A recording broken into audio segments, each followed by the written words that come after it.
പിന്നെ ഇടാതെ ഇത് ഇത്രയും ഇത് മൊത്തം നശിപ്പിച്ച് മൊത്തം ഇതാക്കി കെട്ടുപിടിച്ച് പൊട്ടിക്കളഞ്ഞല്ലാതെ എങ്ങനെ സംഭവിച്ചു? അങ്ങനെ സംഭവം ആനയ്ക്ക് എന്നാ വേണോ? ഞങ്ങൾ രണ്ടുപേരല്ലേ ഒറ്റയ്ക്ക് കൊണ്ട് കിടക്കുന്നു.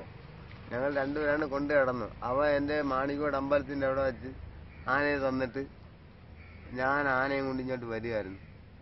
വന്ന കൂട്ടത്തിൽ ഞാൻ ഇവിടെ നേരത്തെ ഇവിടെ ഈ ഓലിക്കര അമ്പലത്തിലെ പരിപാടി കഴിഞ്ഞിട്ട് ഞാൻ ഇവിടെ കെട്ടുവരുന്നതാണ്. അങ്ങനെ ഇവിടെ സ്ഥിരം കൊണ്ട് കെട്ടുന്നതാണ്. ഞാൻ ഇവിടെ ഉള്ളു തന്നെ, ഞാൻ തേമാവട്ടി ഉള്ളതാണ്.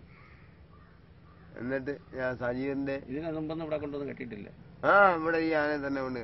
എന്നിട്ട് ഈ ആന ഇപ്പൊ അവിടെ കാടിയപ്പോഴത്തേന് ആനയ്ക്ക് ആ പഴയ തറയിൽ ആനയ്ക്ക് ആനന് വൈഷമ്യം ഉണ്ടായിരുന്നു. അങ്ങനെ ആന മിസ്സായതാണ്. ഞാൻ ഒറ്റയ്ക്ക് ഉണ്ടായിരുന്നു. പിന്നെ ആന എന്നെ തട്ടിയിട്ട് ഇടിച്ച് അവിടെ ഇടിച്ചിട്ട് ഞാൻ ഇപ്പൊ നന്ദന്റെ വീട്ടിൽ പോയി തടവിയും കഴിഞ്ഞിട്ട് ഞാൻ പോയിരിക്കുന്നു. അല്ല ഇത് പിന്നെ ഇത് ഇത്രയും നശിപ്പിച്ചത് ഈ വാഴ. എന്നിട്ട് ആന ഞാൻ ചത്തുവെന്നും പറഞ്ഞും കൊണ്ടാ ആന ഞാൻ ചാടിയത്. എന്നിട്ട് ആന മറ്റേ വേറെ ചെറുക്കനെ ഇത്രയും ആൾവാസമുള്ള സ്ഥലത്ത് ഈ ആൾക്കാർ അവിടെ പിടിച്ചു. വേറെ ഒരു ദോഷമൊന്നും വന്നില്ല. വന്നു പോയെങ്കിൽ ക്ഷമിക്കുക. ആളിനെ എന്തെങ്കിലും സംഭവിച്ചാൽ ക്ഷമിച്ചാൽ അത് എന്ത് പോരാഴി ഉണ്ടെങ്കിലും നമുക്ക് ചെയ്യാൻ. അങ്ങനെ ആന